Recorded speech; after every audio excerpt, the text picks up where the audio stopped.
जय शिवराय मित्रांनो. शेतकऱ्यासाठी पीक विमा 2025चा आता त्याचं कॅल्क्युलेशन दिसायला लागलेलं आहे. तरी स्वतः आपण गुगलच्या माध्यमातून कसं चेक करायचं आहे 2 मिनिटांमध्ये जाणून घेऊया.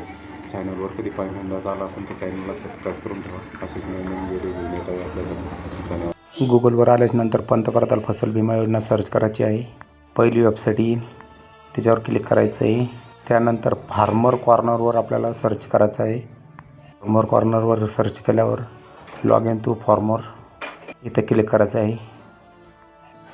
इथं आपल्याला मोबाईल नंबर टाकायचा आहे, आपला स्वतःचा जो पीक विमा भरताना दिला होता तो. खाली कॅप्चा जसा आहे तसा टाकून घ्यायचा आणि रिक्वेस्ट फॉर OTPवर क्लिक करायचं. OTP येईल, OTP या रकान्यात टाकून घ्यायचं. वरच्या OTP टाकला आहे आपण. सबमिट या बटनावर क्लिक करायचं आहे. हे पहा मित्रांनो, 2025चा दाखवत आहे. टोटल 0 क्लेम दाखवत आहे. आणि 2024चा पाहू आपण. 2024मध्ये किती पीक विमा जमा झाला आहे शेतकऱ्याला? 7,943 रुपये. ही होती माहिती शेतकरी मित्रांनो. आपण स्वतः मोबाईलवर चेक करावा येत्या 2-3 दिवसामध्ये. इथं आपले टोटल खरीपचा 2025चा पीक विमा दाखवून किती मंजूर झाला किती नाही झाला असं आपण चेक करू शकतो. चॅनलवर कोणी पहिल्यांदा आला असेल तर चॅनलला सबस्क्राईब करून ठेवा. असेच नवीन व्हिडिओ घेऊन येत आहे.